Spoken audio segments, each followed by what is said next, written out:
Welcome back, Wolf Pack. Dire Wolf here. Jeez, that was an odd countdown. I don't know what you're talking about. Once again, guys, I counted 3 to 0, and I don't know. He doesn't know how to count. I think he's the one that doesn't recognize how numbers Yeah, work. it's just a lot more numbers between three and zero than I thought there was. Only you can hear me when that happens, Dyer. No, you cannot prove it in a court of law. Anyways, it's time for our weekly news recap. Behind Enemy Lines on YouTube, where speech is not free and the truth is demonetized. So, of course, as you guys can hear, I got my producer and co-host, Fox Trevi. Oh, hello.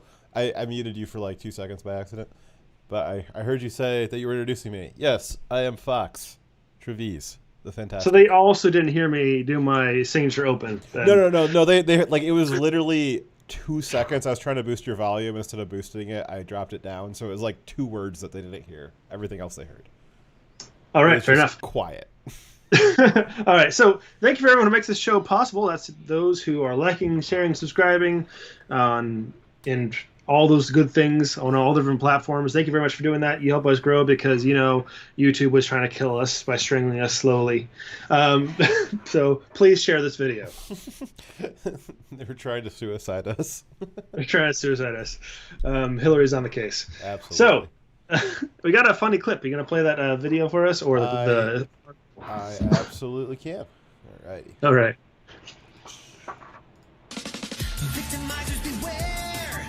The racist and bigots' greatest nightmare. Social justice warriors. It's the bias response team. If you've been offended, your feelings must be defended. Freedom of expression is a microaggression. Here comes Angela Freddy. He's always ready to fight fascism with fascism. Starbucks windows don't stand a chance. Ethic enhancer. He's a systematic racism finder. Using the powers of screaming and shame, they win every debate by calling your name. They're heroes who think that they're victims. Social justice warriors. Man, the Power Rangers getting real weird. Yeah, real weird. Oh God, I can't watch that again. Not again, no. Oh, one time's enough. It is somewhat comical how much these Antifa types think that they are heroes, go out there and saving the little people while, at the same time violating all of their rights and trying to take away everything that makes them free. It's funny because Marvel actually tried to. Oh, it's funny too because they're all white. But Marvel tried to actually have they actually tried to make SJW heroes. Snowflake was one of them. Yeah. Yeah, there's Snowflake and Safe Space and all kinds of weird stuff, and they ended up actually canceling the entire project. Yeah, because they tried to make legitimate. Yeah. It's just beyond parody. Yeah, one of them was a fat girl who was apparently a superhero, and she had a magic backpack that she could just pull anything she wanted out of. That is not a superpower. That's just It's dumb. not. Anyone can have that backpack. Anybody. It was I think her name was Trailblazer, and she liked to go on hikes, but she somehow was massively overweight. Made no sense whatsoever. She was pulling a lot of donuts out of that backpack. Yes. So yeah, that was another go woke, go broke, get broke scheme there. A lot of a lot of Marvel's stuff has been terrible recently, but that one was definitely. It seemed like parody when it came out. Yeah. But it's serious. So, and this one is legitimate parody, but it's basically what they all think that they're doing out there, the rioters and I guess they the 1 in 10 that are actually out there protesting. I keep hearing about these protesters. I squint every time I see the violent mob. I'm not sure if I see them in there somewhere. I think it's just that when you have so many people in one spot, it's difficult for everybody to equally be destroying stuff. So I guess by definition, some of them that are not currently destroying stuff could technically be protesters, but it's only because they can't physically get themselves to something to destroy because there's too many people. You should definitely compare this to Charlottesville, right? So there was a bunch of groups that were not neo-Nazis that were invited, and some of them actually showed up before they, because a lot of the ones that were invited didn't show up because they realized it was being put on by legitimately white nationalists. But some people that showed up weren't white nationalists. However, because they are at an organization that, or at a meetup that was being run by white nationalists, everyone there was being called alt-right white nationalists, right? So if we use that same logic with the way the mainstream media refers to, Charlottesville, then every single person at these violent riots are violent rioters. Doesn't matter if they intended to be a violent rioter. They definitely aren't stopping the violent riots. They were assisting in providing cover by being there and being part of the crowd. And then if you look at Charlottesville, we had one person run over by one person, and we hear about that every single year and multiple times throughout the year, and there's a big deal. But then all the people that were killed by BLM in the last few months, they just don't cover it. Or the last few days. All the shootings of black youths at the Chaz. Yeah. Well, I mean, yeah, I guess I can see how if you want to make the most extreme example of the right, the Charlottesville would be the one to pick. But even your most peaceful rallies, like the Tea Party stuff, the Virginia gun rallies, the Reopen rallies that were all by every definition, just regular, peaceably assembling and redressing the grievance to the people in power, as calmly as possible. That was all also met by the media with the exact same fervor that they looked at Charlottesville, where they're like, it's racist and neo-Nazis trying to kill black people. Yeah, they literally said that they were trying to kill black people. so clearly, if you make a comparison of the average right-wing protests against COVID shutdowns and the avid BLM protest / riot, that's a good analogy, right? But I was taking even the furthest extreme. The first extreme of Charlottesville, which is the best example they have of right-wing violence.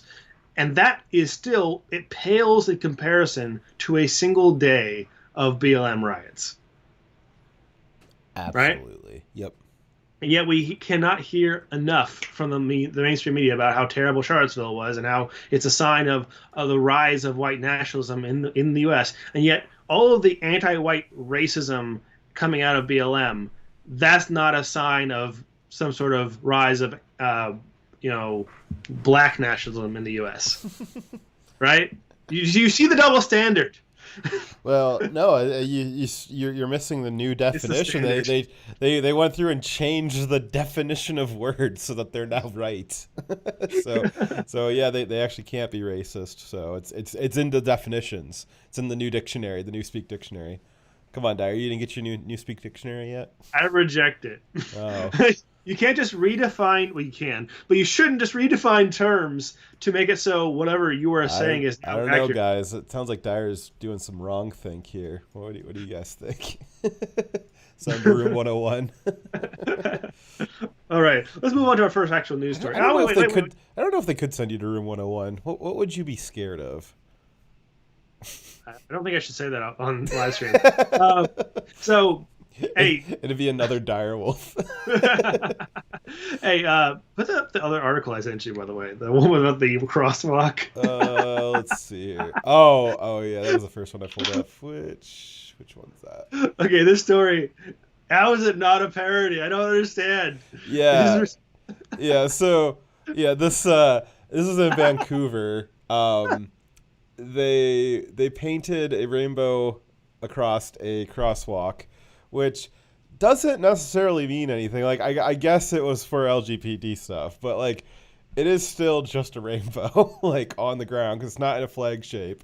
It has no, there's nothing to indicate that it has anything to do with pride other than just the fact that it's a rainbow, but surprise, gays don't own rainbows. There's right. Just a thing. Just all the colors, we own them. But even if you assume this is a gay rights flag or whatever, it's on a road.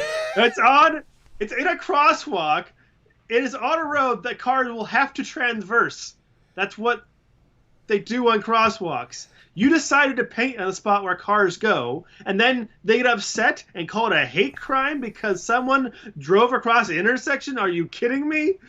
So So they found the Vancouver police. They found the guy who did it. I believe they've arrested him for a hate crime. Yes. They also have a video of him driving over it, and they were trying to make it out like he peeled out over top of it, and he was just literally like drove on it. Like he was just at a normal speed. He turned onto the road and like drove a car like a normal human being does. Now, what I think happened is you'll notice that there's only one tire mark here. And cars have, well, they have 4 tires, but they've got 2 sides of tires, right? Yeah. So what I think happened is there's a thing that when your car's turning, the inside radius is a little shorter than the outside radius, and there's like a device in your tire that lets one of them spin a little bit more freely so that it doesn't like jump the car when it's like trying to run the wheels at the same rate, even though one of them's trying to make a bigger path or a longer path. So I think that his tires are just like a little broken. Like whatever's in his axle that does that, I think it just needs a little oil in it or something, because it looks like as he was turning, his inner wheel was trying to spin faster to keep up with the outside wheel, and that's what left the skid mark there. I bet you he's just got an old car, needs a little maintenance, and now he's guilty of a hate crime. Well, he's at least been arrested on it. I mean, and based on Vancouver politics, he's probably going to go to jail for life. But this is ridiculous. They see racism everywhere. Also, why are you putting if this is supposed to represent a LGBT flag, why are you putting it on a crosswalk? Yeah, so we've seen this multiple times in the Middle East, well, mostly in the Middle East, where they will put the American and Israeli flag, they'll paint it on the ground. Actually, I believe that Antifa's tried to start doing this in America in certain areas. They'll put an American flag on the ground, like painted, so that you have to walk over it or try to encourage people to walk over it as a sign of disrespect. So technically, painting it on the ground in a place, especially in a crosswalk where people are walking on it, is like a massive sign of disrespect to the LGBT community. I am offended. I think that not the driver, but the person who painted it, we should go find them. I bet you they are. Hate crime. Yeah, they probably have a problem with the gays. This could be just like an Islam thing. Like maybe they painted it there. Yeah, it could be. Know. Could be an Iranian. Yeah. You know what? Something I've noticed is a lot of the activism from BLM and Antifa to remove stuff that they say is racist has mostly just resulted in removing black people from advertising and products and statues. So like they're whitewashing the country because they've removed Aunt Jemima and what's the other guy's name? Uncle Ben. Uncle Ben. They're removing some of the civil rights heroes who were black. They're just removing black people from Western society. Like black children by the dozen with bullets. Also killing them. Yes. That's it's a lot of attempt to remove black people. I mean, it's like it'd really you'd be hard pressed to find a difference between a Nazi and a BLM person right now. Yeah, like just like looking at their basic actions for sure. It's it lines up quite a bit.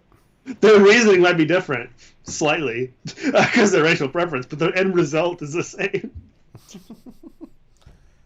Slowpoke, man.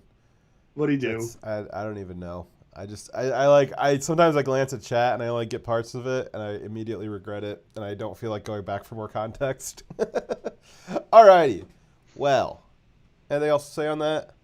No, let's do our first story. If you are on the road driving your car, just drive. Don't stop for anything. I had a conversation with my mom this week and I was like, do not, like, she works in one of the larger, more recognizable cities in America where there's stuff going on. I'm like, when you are driving to and from work, I was like, you understand not to stop, right? She's like, oh, I was like, no, like, you need to tell me and explain to me, like you understand that you cannot stop, that you have to keep going. She's like, yeah, I know.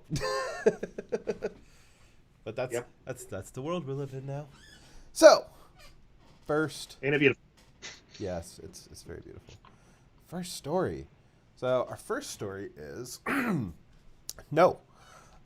Glistine Maxwell did not die of COVID after breaking 7 of her own vertebrae followed by shooting herself in the head multiple times and the chest for a few more, and then writing a suicide letter in her own blood that exonerates the Clintons after she used an electromagnetic pulse implant to temporarily disable the cameras and put all the guards to sleep.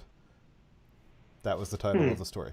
That definitely didn't and won't happen, but I am sure whatever the story they do tell us when she inevitably dies will be just as implausible. Most likely. Didn't she go to the same jail where Epstein died? No, she did not. That's been everybody's been like messing that up, and it's not true. That's later in the story. Okay, but it's still funny. So Maxwell is believed to have been Jeffrey Epstein's primary partner in crime, helping him run one of the largest pedophile gangs in history. This is the same Jeffrey Epstein that didn't kill himself in Manhattan Federal Prison last year, just as Ghislaine Maxwell won't kill herself this year, but in a Brooklyn Federal Prison instead, which I'm sure she will definitely not kill herself. Yep, it's a really good place to not kill yourself. Maxwell's alleged crimes include being a primary procurer of underage girls for Epstein, and probably the Clintons and a bunch of other people. And it has been testified by multiple yes. No, it wasn't Prince. It was Prince Andrew, not Harry. Leave Harry alone. Leave Harry alone. He's like dying in California right now. He's all alone. Meghan is just beating him senseless every day. Somebody save him. The British Royal Forces, go save your prince, please. Anyways, she also it's been testified by multiple victims that she was observing and participating in many of the rapes. It is also believed that she is in possession of physical evidence that proves nearly every allegation against Epstein. As reported yesterday, this allegedly includes at least 2 famous U.S. politicians raping underage girls, along with a mountain of photographs of various illegal things involving bad sex things. If this is all true, we are sure that all that damning data won't wipe itself like with a cloth either. Beyond physical evidence, it is likely that she knows quite a lot about how Epstein's rape empire worked and which elitists were partaking in it. Okay, so why the ever-living fuck would she keep all that evidence? After all of the things that happened with Epstein. Why would she? I'm just... Not that, you know... It's a spank bank, man. I don't know. Oh, God. Oh. Jeez Louise. Anyways, I am skeptical that she would do that, but if she has all evidence, great. Well, okay, so, like, I mean, you're imagining, like, yourself. Like, if I had something that I knew would be incriminating on my computer, well, I would get rid of it, right? But, like, you, Direwolf, have, like, 2 computers. She's, like, a quadbillionaire and has a lot of stuff. And she has a lot of, like, financial trails, a lot of different computers, probably different servers, probably different people helping her move all that data, probably has a whole bunch of other stuff. It would be more akin to, like, the entire company, like, an entire regular company, like, needs to, like, purge all of its documents across, like, you know, an international space. Like, it's not as simple for her to just be like, crap, I need to get rid of this stuff. Like, it's probably in places that, like, she can't even get to. Like, it might be stored in other countries, or just she might, I don't know. There's any number of reasons why she would still have that stuff. Okay. It might not necessarily be because she was like, I'm going to keep this thing in my purse. It's just probably all over the place. Maybe it's because she also hasn't deleted it sufficiently as well. Yeah, because, you know, you can recover things that have been deleted. Yeah, she needed more claws, probably. More claws, the other idea would be that she would keep it because then she could trade it for probably not going to jail for 1 billion years. Yeah, for the rest of her life. So she might be very short. So the FBI has been pursuing her since Epstein's arrest last summer. It was believed that she was not in the U.S., but she was actually she actually has been in New Hampshire for at least the last few months. Reportedly, the mansion she was staying in was purchased with cash and was only about 50 miles from the FBI office handling the case. Holy shit! Yeah, the FBI was kind of surprised to learn that they'd been hunting for her for several months, like across the entire world, and they were trying to figure out which country she was in so they could figure out if they had an extradition treaty or not. They were doing all this hunting, and she was like, if you like went to the top of the FBI building, you could like see the mansion. It's kind of like Osama bin Laden. He was hiding in plain sight right next to the military base in Pakistan. Oh, really? Yeah, I didn't know he was that. like just down the street from the Pakistani military base. I didn't know that. That's funny. And they were supposed to be looking for him. Well, obviously, they weren't. Yeah. I mean, that's like a good place to stay, right? I mean, be like, well, who would stay so close? Yeah. Well, the Pakistanis are kind of like our frenemies. They actually were aligned with the terrorists than they are with us, but they give us lip service. I'm guessing No. in general, like regardless of their alignment, they're probably like incompetent. That So, too. You know, there's that. Right. So Maxwell right now she's currently in a prison in Brooklyn, not the same one that Epstein was at. It's a different one. Hopefully their cameras are a little more up to date, but I doubt it. People hire actual guards, not random people who aren't guards. Maybe. I've heard reports that she had COVID real bad. They were talking about putting her on a ventilator, and everybody was like, the ventilators like immediately kill everyone that goes on a ventilator. Like, do not fucking put her on a ventilator. Give her hydroxy. Oh, wouldn't it be funny if Hillary, because like they sit there, like the left just sits there and sniffs its own farts so much. Like, if they actually did believe that hydroxychloroquine was dangerous, instead of like knowing that was just a media lie, if they're like, quick, give her hydroxychloroquine, it'll kill her, and they give it to her, and then now she's all better. I thought you were going to take this a different direction. I thought you were going to say, they would accuse Trump of trying to cover it up because he gave her hydroxychloroquine. Yeah, but like in reality, when you give somebody hydroxychloroquine, it makes would stuff help her. better. But like they don't realize that because they believe their own lies.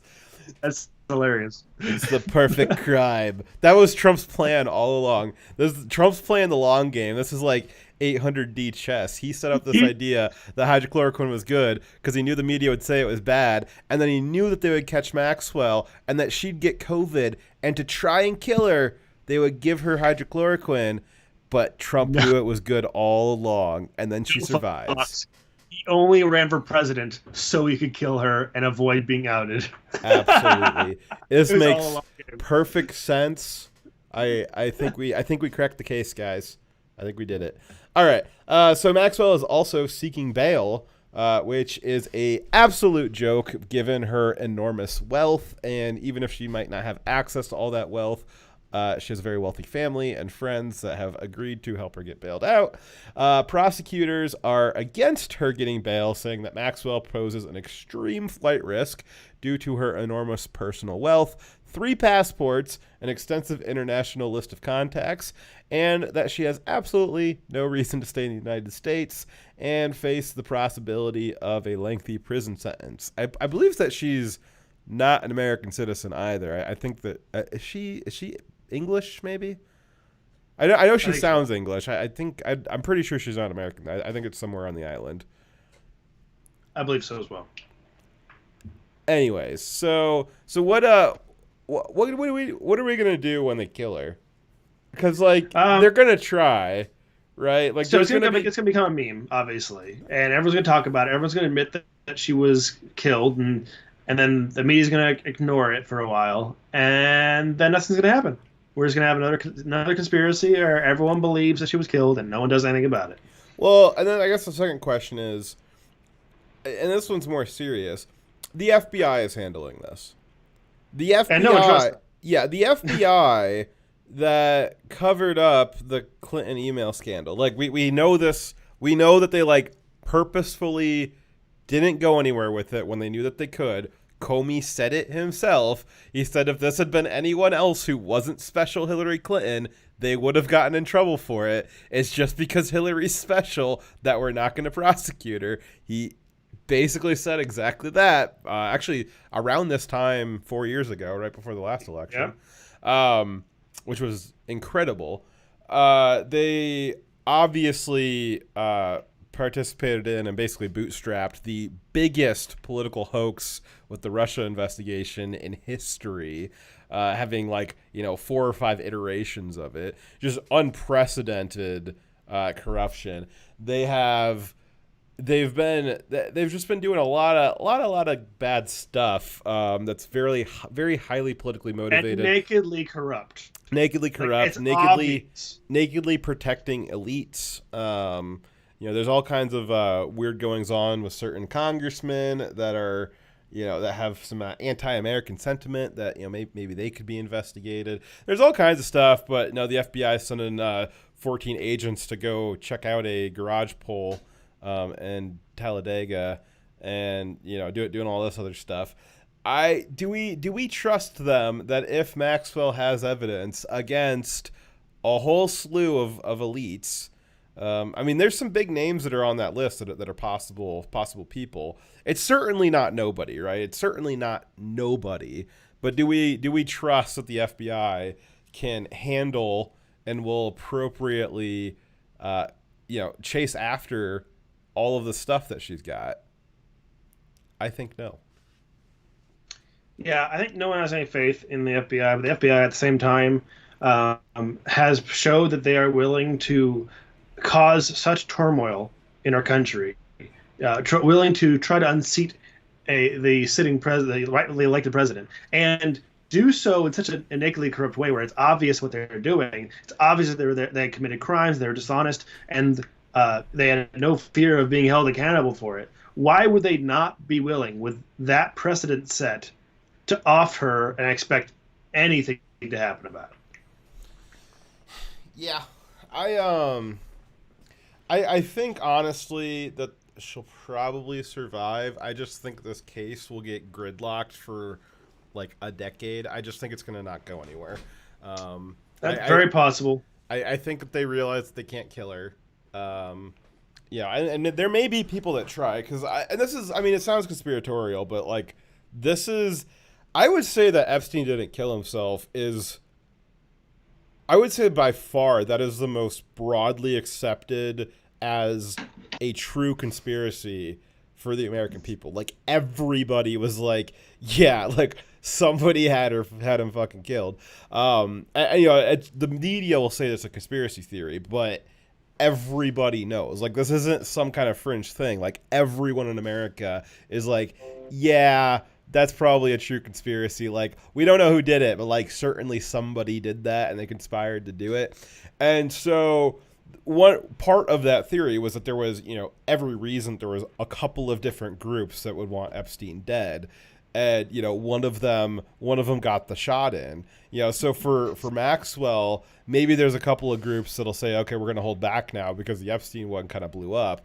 But there's probably still people out there that are I got money and power, I'm still going to take a shot at her. So, she still could have it coming for her from a lot of different directions. I don't know, though. Yeah. Most likely it'll just die in the water, nothing will happen. She'll just stay alive, but the case will never go anywhere. I'll guarantee you what won't happen is there won't be justice served. No. That won't happen. No. Those kids who are abused, even if she somehow is held accountable, which likely won't, too rich, powerful, too much dirt on other people, even if she is, though, or she's killed, the people who actually were, more involved in perpetrating the offenses, they will go off scot-free. Clinton will not go to jail for diddling kids.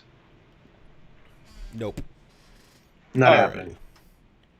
Well, I guess, I don't know. How long did Epstein stay in jail before he didn't kill himself? It was about a month, right? Yeah. About a month. So, that's the quickest didn't kill himself ever. Yeah, we'll see if she survives. They were already setting it up, as soon as they caught her. The media was putting out articles that, she's on suicide watch because she's used to such, a rich and fabulous lifestyle. She's not going to do well in prison and might kill herself just from dread. And it's oh, really? Tell me more. Oh, jeez. All right, let's do the next story. Alrighty. Next story is Texas governor mandates wearing face masks in public. How dare he? Texas, you guys gotta get your shit together.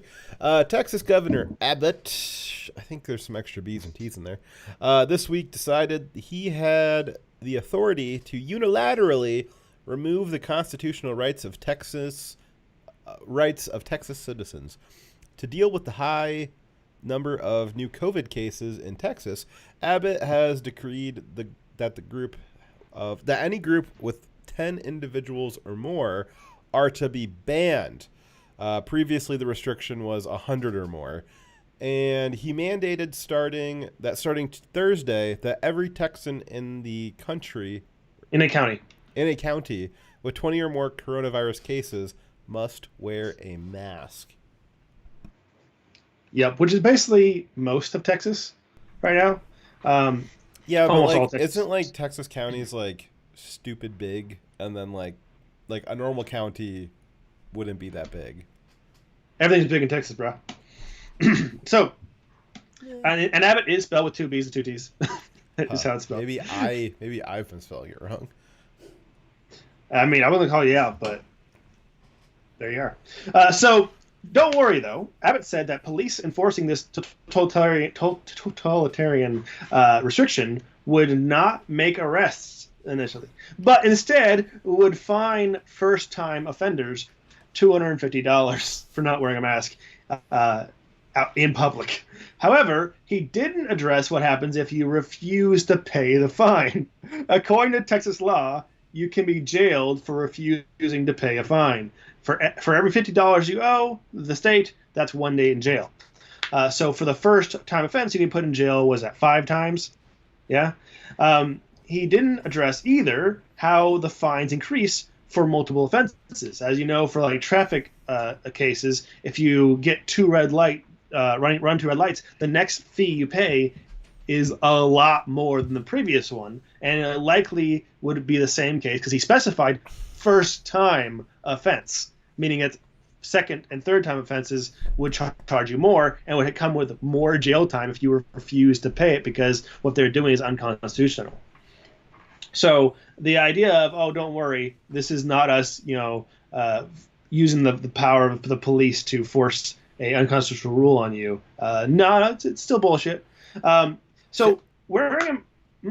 Oh, I was gonna say, Shadow Wolf in chat.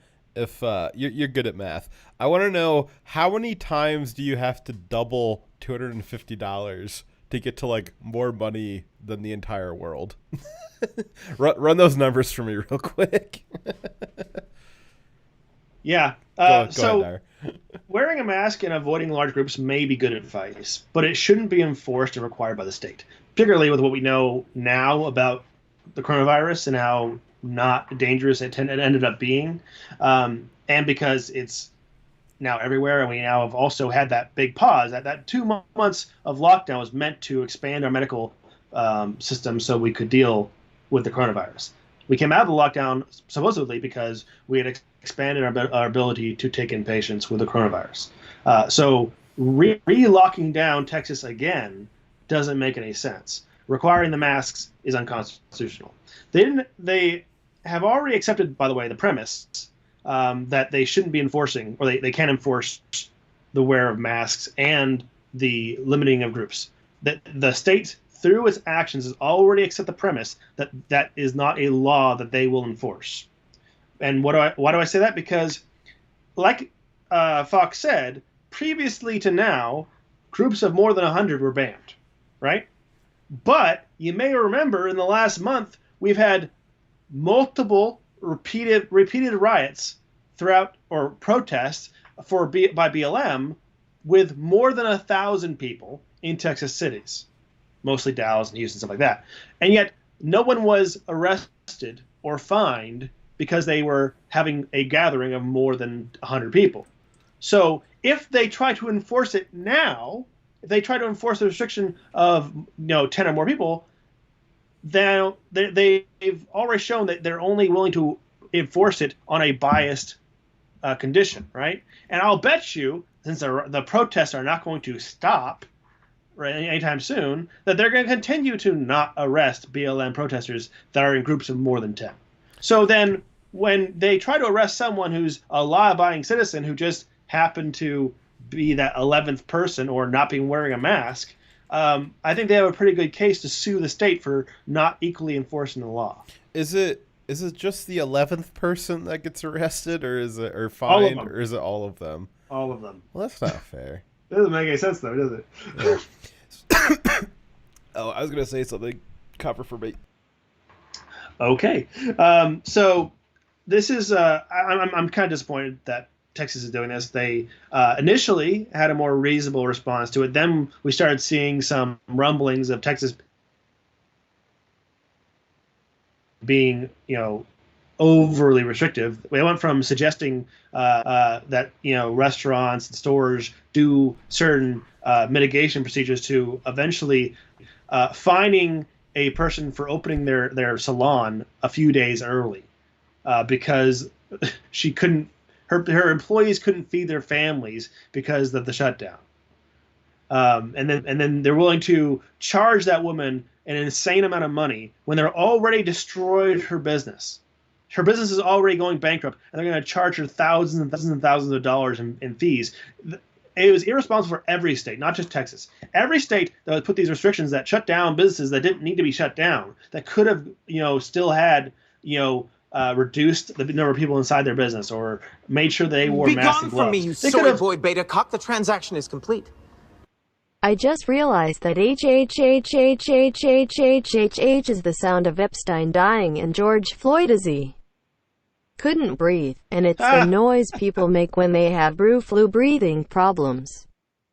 Dire Wolf Media playing square root of negative one-dimensional chess. That is right. Thank you, Triumvirate, for the $10. I am I'm done dying, by the way. That's a great one, Triumvirate. It was all the plan. We are way ahead of our time.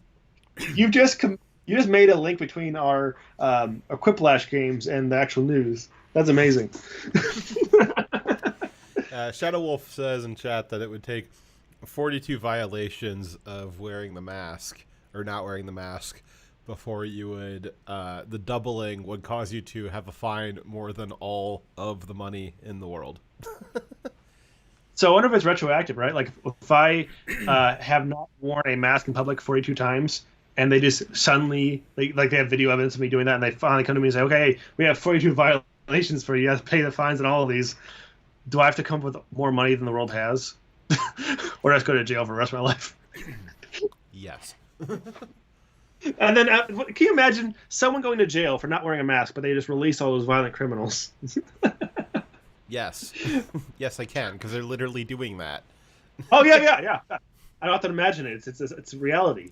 It's absolutely it's hilarious and awful because COVID is the death rate for on the younger side, like anyone under 40, the death rate is so low that actually you have a much higher chance of being murdered by one of the prison inmates that let out because of COVID than actually of dying of COVID. Isn't that irony. Fun? I think that we have a different definition of fun.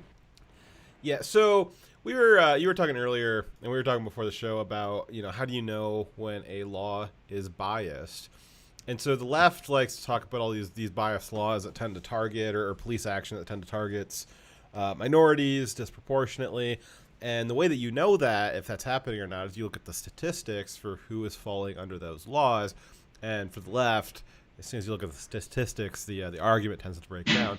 But if, for instance, they're not going after the BLM rioters because they're not wearing masks, they're gathering with more than 10 people, but they'll go after Dyer if he goes off to Bridge Club or something next week. But Bridge. So like if you look at it like from an instance of like a traffic law, if you're speeding, typically other people are speeding around you, but the cop catches you. And it's not really, it doesn't usually work, the argument of like, but officer, they were speeding too. He's like, yeah, but I stopped you. It's like, snap. So if you were to if you were to say like, hey, that's biased, you could look at the statistics for traffic stops and figure out if it was. If you look at the statistics for traffic stops and it's only straight white military men and there's no one else that's ever gotten traffic violations, then you could be like, I think this is a biased law. But if it's an even blend of people, you can just say, man, like, you know, I just lost today, but it's not biased. So if we look at the mask, if we apply that logic to the masks, and only regular law-abiding citizens are getting hit with this mask violation, but dangerous riders and BLM are not getting hit with the violation, there's probably a pretty good argument there that it's statistically biased. I would say so. So then, again, like I said last show, you can't have a system of laws that has tiers to it, where some people are beholden to certain laws and others are beholden to other laws or other consequences, different restrictions. You can't have two standards or more. And if they are willing to say it doesn't have to be enforced in certain areas, then it shouldn't be being enforced at all. Texas is only trying to like stay ahead of the media, which I don't see why. Like the New York is pretending like they're doing so much better now because like they have like less deaths, but that's because their death rate was so high it could only go down. And since they killed all of their old people with COVID by sending COVID cases to nursing homes and locking them in nursing homes with more COVID patients and killing all of them, great job, Governor Cuomo. They just don't have, like, New York's already killed everyone that can be killed. Like, there's no one left. Like, of course they're going to be doing just fine now. Other states that were operated a little more smartly, like Texas to start off with, although Texas was a little bit heavy-handed than as compared to other states, they didn't immediately kill all the vulnerable. So, yeah, the vulnerable are still up for grabs and need to be protected. So it could look worse. Currently it could look worse than what New York is, but you just have to remember to take into account that New York by far had more net deaths than any other state combined, and they also killed all the vulnerable as quickly as possible with the nursing home policy. But the media is going to pretend like Texas is doing it awful, and so Texas is going to have to implement all of these highly restrictive policies just to try and keep ahead of the media. Yeah, so they said that in the article that they responded, they did this after pressure from people calling out their need to do something. But I don't think the people that were calling them out to apply more restrictions were Texans, is the problem. So it's beyond me how Governor Abbott thought that the pressure from other states to put restrictions on Texans was enough of a reason to put restrictions on Texans. Maybe if Texans themselves were asking for it. All the other 49 states have been putting goddamn pressure on Texas to build a goddamn wall on its own forever, and nothing's happened. You get a couple people on Twitter squeaking about masks, and all of a sudden, everyone's got to put up a wall against their face to keep the illegal virus out, when we all know walls don't work. So I don't know what the deal is. So I guess the moral of the story is face masks are racist. Moving on. Yes. We want to build bridges, not barriers, Dyer. I mean, I can't help but notice that the mask is white and kind of hood-shaped. Yeah, and it's, because it's a Chinese virus, I mean, is it racist to not let the Chinese in? I mean, if it was a white virus, they'd probably let it in, right? Moving on.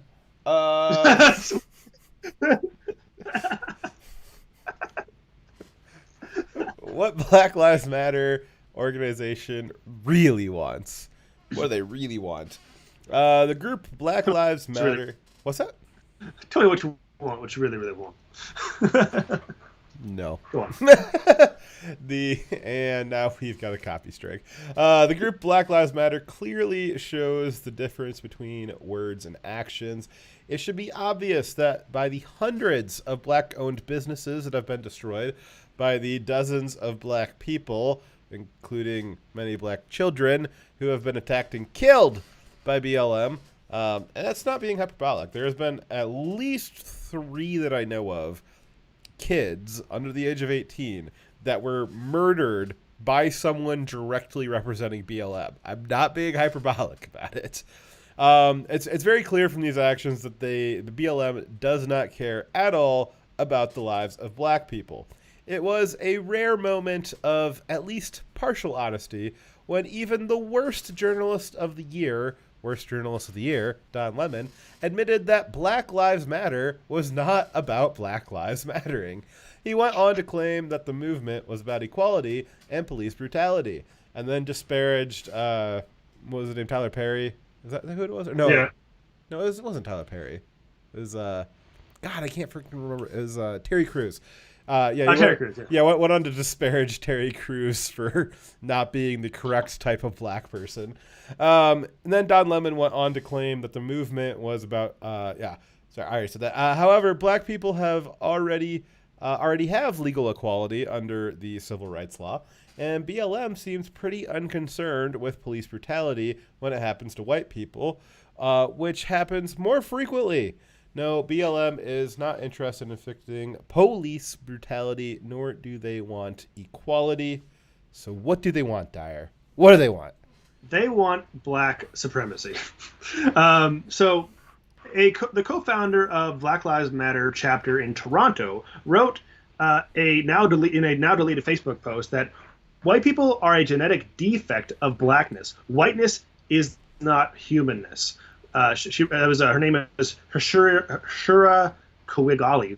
Weird name. She wrote this back in 2016, and added that in fact white skin is subhuman. And yet, what a lovely her person. Her posts were not removed by Facebook. They were removed by her because of backlash. If someone were to reverse the colors in that statement, it would be racist and would be removed immediately. So it'd be a Stefan Molyneux video. Exactly. So on 27 July 2016, same year, Black Lives Matter activists ordered white journalists and supporters to march in the back of their movement. So they segregated their own protests. And the activist leader who demanded that was saying she wanted racial segregation with whites in the back, and there was no pushback from the crowd. So it's not just a single person being racist in BLM towards white people. It was accepted by the group, right? This should not be surprising, as BLM activists have routinely called for racial segregation in places like colleges. They've, like Evergreen College, I believe, has that day every year where they kick all the white people off campus to demonstrate how important black people are. Because that makes sense. You trying to cure racism with racism. Your turn. So on the 19th of July, 2016, another leader of a BLM chapter clearly explained that they wanted what they wanted from all white supporters. They wanted them to act as financiers and human shields for black people, which I think is called cuckoldry, but I digress. Carla Shedd, assistant professor of sociology at Columbia University. I almost read that as Scientology, but I think that definitionally it's probably the same thing. It is only one of many. She's only one of many BLM activists that have now made the claim that the phrase "all life matters" is racist. Now this puts out a video before the 4th saying that all lives can't matter until Black Lives Matter. Need I remind you that the phrase "it's okay to be white" was deemed to be a violent, racist attack. Right. So clearly the through line here is that it's not okay to be white in their mind, and that pointing that is itself a racist attack. And they're saying that no one's life matters until Black Lives Matter. So imagine you have someone who's in need of help. Imagine someone sitting on top of a rock or a cliff, and someone's hanging off the side. Now, the solution isn't for the person who's up on top to get down and hang off the ledge too. It's to pull the other person up, right? But they're like, oh, well, we have a disadvantage here. We have a problem. We want everyone else to suffer the same problem too. And that's not how you solve the problem. That's just spreading around the suffering. You've only created more suffering. I believe that you've discovered Communism. Marxism, Dyer. Oh, same Yes. thing. Yes, you've suddenly discovered Marxism, and what the end goal of that is everyone's miserable. Right. So last week, the leader of a black-only militia group, who unironically refers himself as Grand Master, which is funny because it sounds a lot like Grand Wizard to me for the KKK. I can't imagine why you'd give yourself that title as a part of a militia group. It's not like it's a rank or something. So that black-only militia group leader demanded that black people should be given their own racially segregated state, saying that they'd like to take Texas. To which I say, go ahead and try. It's not going to go over very well. You know, it's funny. It's really funny because BLM and Antifa are usually they're probably like the BDM for Israel, and like they're really, they think that like Israel stole Palestine and all this BDS. stuff. And and they think they're very upset because essentially what happened was when Israel was formed is that they just the UN just kind of plopped them down in the middle of where everyone, like people already kind of lived, even though like I know the history of it. I understand that. Don't get me all up on that. But they essentially like formed Israel in a spot where people already exist and carved a new state out of it. And BLM and Antifa and all that stuff, like they all hate that. They absolutely hate that. And then now he's proposing, well, like, why don't we just plop ourselves in the middle of Texas where people already live and we'll just carve a state out of it? Just like what Israel did. It's pretty funny, isn't it? And it's the BDS movement. It's boycott, divest, and sanction. So the Greater New York Black Lives President, that's the name of it, Greater New York Black Lives Matter, Hawk Noomson, in an interview with Fox News, made it clear what will happen if they don't get what they want, saying they will burn the system down if they don't get what they want. This statement and the actions of the group are prime examples of terrorism, trying to get a political goal through violence. Yeah, like, wouldn't it be kind of racist to not take him at his word? Be like, oh, that's cute. Like, he's just saying stuff. I mean, he's a savage. He doesn't know what he's talking about. Isn't that like, what Pelosi said? Yeah. Like, I look at him as, like, a person and be like, no, like, I think he probably knows what he's talking about. I think he probably meant what he said. And the left is just like, no, like, look, they're just cute little savages. Like, they just make noises like that sometimes. Don't worry about it. It doesn't mean what you think it means. Like, no, actually, you guys are the racists. It's really easy for Pelosi to be dismissive of it because she's not affected by the rioting. Not yet. Not yet. Tucker last night, he's like, while I don't endorse them going to anyone's house, it would be nice if the first people who face the consequences of their actions were these elitist politicians and not the general public. That might maybe get them to stop doing what they're doing or actually do something about it if it was the politicians who had to deal with it first. And I tend to agree. So if you're going to go to anyone's house, don't go to the middle class houses. Don't go burn down poor neighborhoods. Yeah, maybe maybe set your sights a little higher. I would like you to not attack anybody personally. But if you are, moving on. So you still going, or am I going? It's your turn. All right. One BLM activist said in an interview on Fox News that not my Fox News, that white people need to give up their sense of safety and security that is provided by cops, because in her opinion, black people do not have that sense of security. Like any good communist, their solution to the problem is not to fix the root cause of the problem, but to ensure that everyone suffers equally.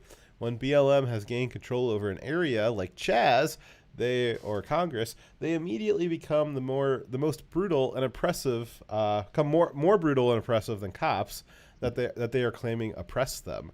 It was funny. We had night one of Chaz. You had Riz the rapper was out there beating people up, a little police brutality. He said, "We're the police now." When before, the police would have been held accountable for just beating up somebody standing there on the street, but not Riz. He's Raz. Yeah, it's Raz. Sorry, Raz Pataz. He's Riz is a bear. That is true. Giving yourself away there, Dyer. Raz, police brutality.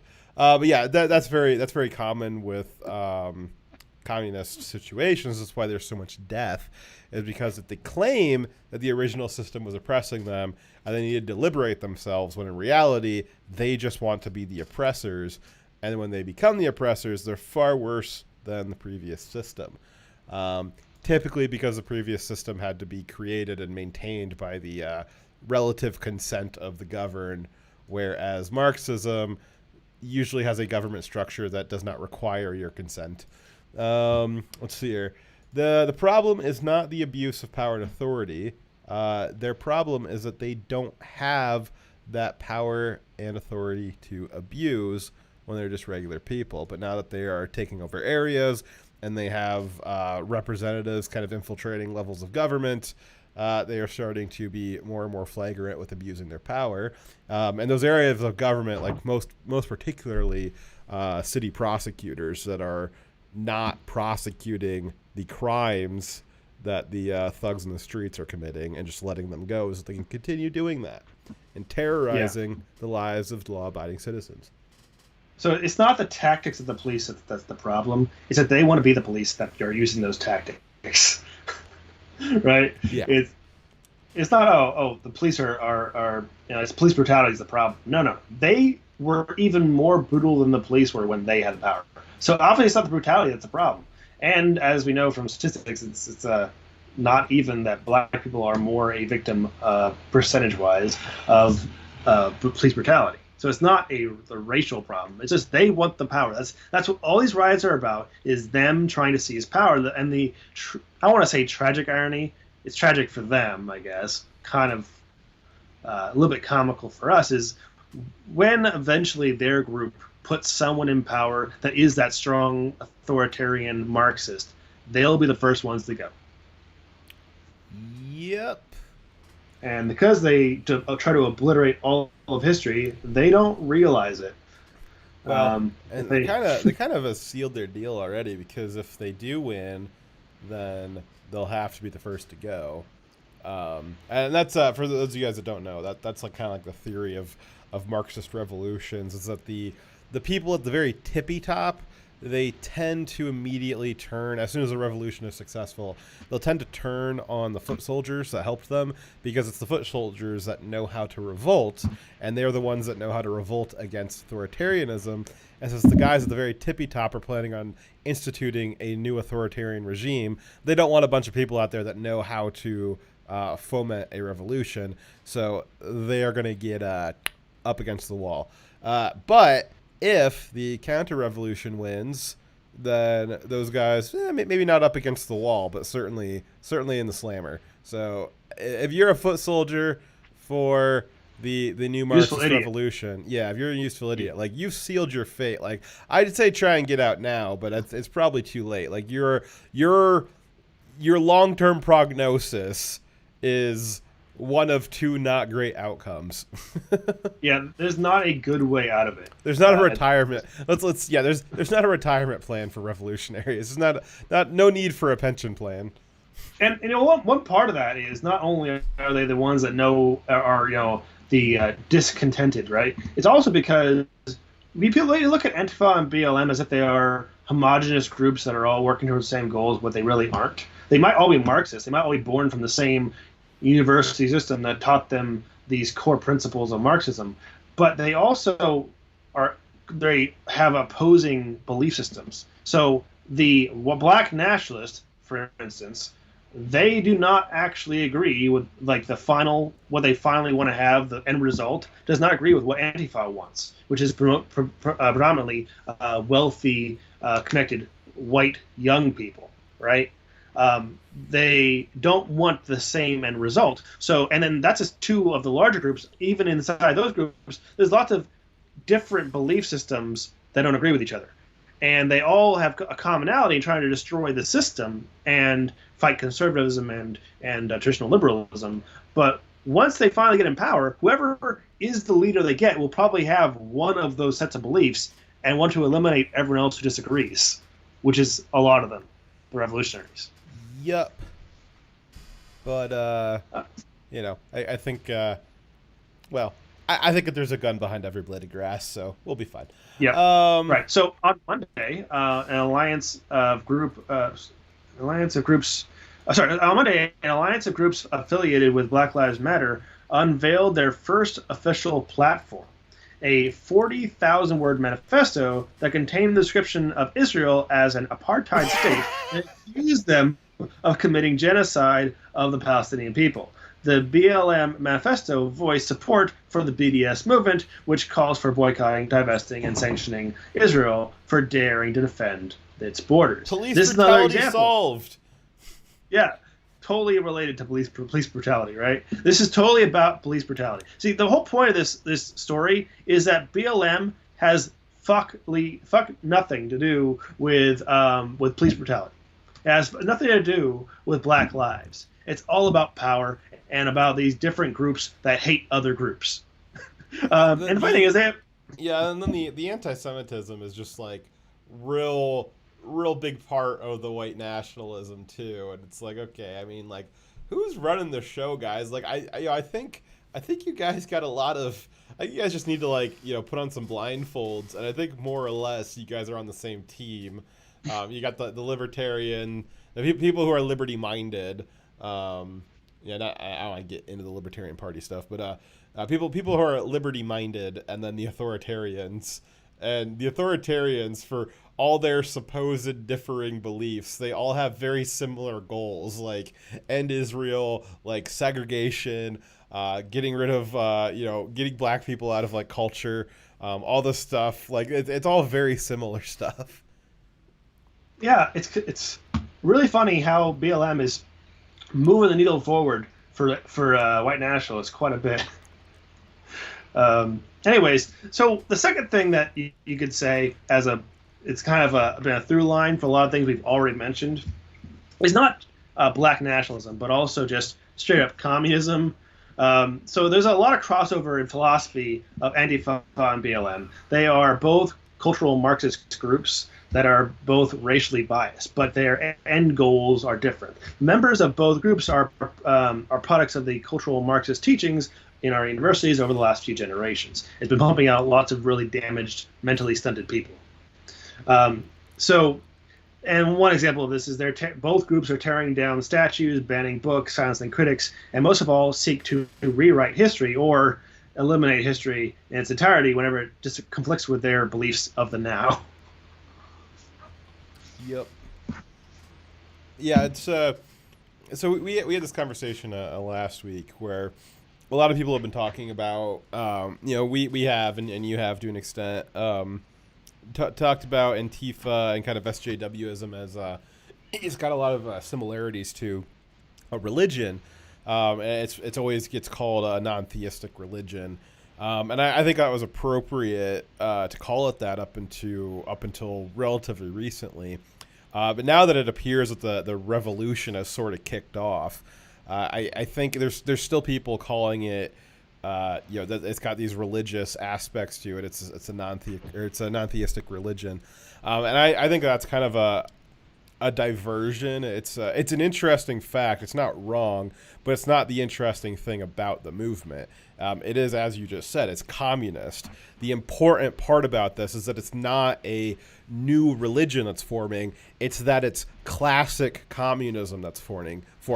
And if you label it it's this new non-theistic religion, that doesn't tell you anything about it. It's just like, oh, it's new. It's interesting. I don't know what this is. But if you properly label it, now that they're actually doing these kind of actual physical things out in the world, actually going out and toppling things, damaging things, doing revolutionary actions, calling it classic communism or explaining it more that, this isn't new. This is looking exactly like every single communist revolution, every single Marxist revolution in history that have always ended with bloodshed, massive amounts of bloodshed. That tells you a lot more. It's far more accurate. The idea that it's got religious qualities to it is interesting, but the fact that it is a classic communist revolution that will end in bloodshed, that is far more important than other interesting aspects about the movement. Yeah, it's a feature of the or a characteristic of the movement, but it's not the primary nor the most important one. Yeah. So if you guys hear people talking about it like, oh, it's it's a non-theistic religion, or talking about it as anything other than this is anything that implies that this is like a new type of thing, this is not new. The Marxists always try to rebrand it as something new. Like, well, the last time it was tried, that wasn't real. No, it's the same thing every time. This is classic Marxism, a classic Marxist revolution. And if they are successful, you will have classic rivers of blood after they slaughter a massive amount of people. That's what Marxists do. Yep. Facts. All right, next story. Yes, sir. sir. We gotta touch the chest. Touch it. That chest. Touch it. It's got 37. Yeah, if you're on YouTube, you have no idea what we're talking about. Head over to DLive. I'll post a link in chat. DLive has a fun little chest that Dyer can open, and when he opens it, there's goodies inside. If you have been chatting, so It's happening. Happening. Yeah, it's like happening. A little. It's like a little roulette game. But you can only do it if you're over in DLive. And we're also going to be heading off of YouTube here in a second. So if you want to hear the next story, head over to DLive, which I just sent you a link in chat. It's very easy, not hard. You can actually log in with your YouTube account. Not a big deal. We saw. Oh no. So we have 6 people watching on YouTube. Please follow the link below or in the chat, because YouTube is being turned off in